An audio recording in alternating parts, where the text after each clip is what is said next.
Welcome to the Love Can series. We're excited to explore how God's love can have the power to transform everything in our lives. In this series, we'll talk about how God's love can rescue our relationships, overcome our circumstances, shape our purposes, and ultimately change the world. This video is designed to recap this week's big idea in 4 minutes or less so that you can have some great discussion during your small group. So, let's get started with the first session and recap the basics of how God's love can rescue our relationships.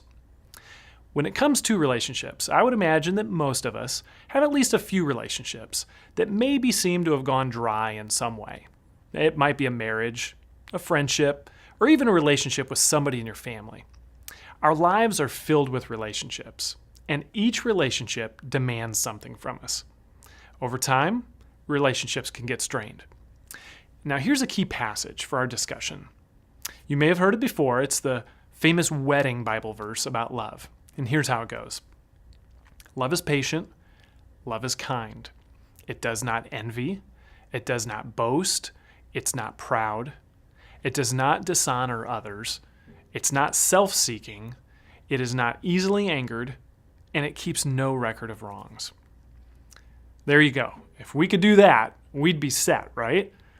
Let's break it down into a couple of core concepts: patience, kindness, humility, and forgiveness.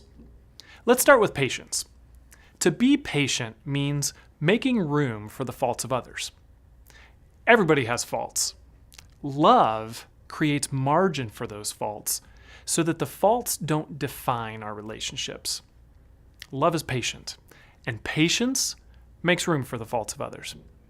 Second, God's love releases our kindness.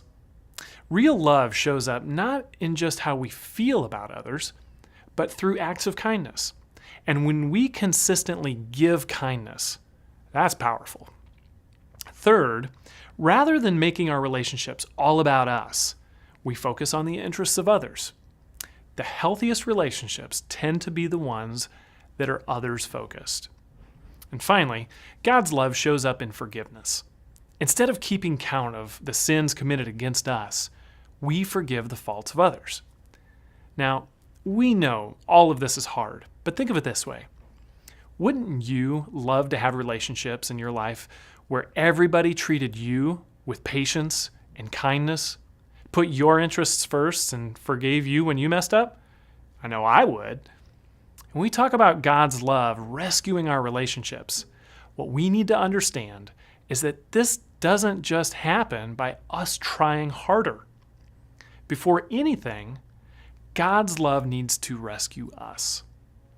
See, God's love can rescue our relationships when we allow God to change us first.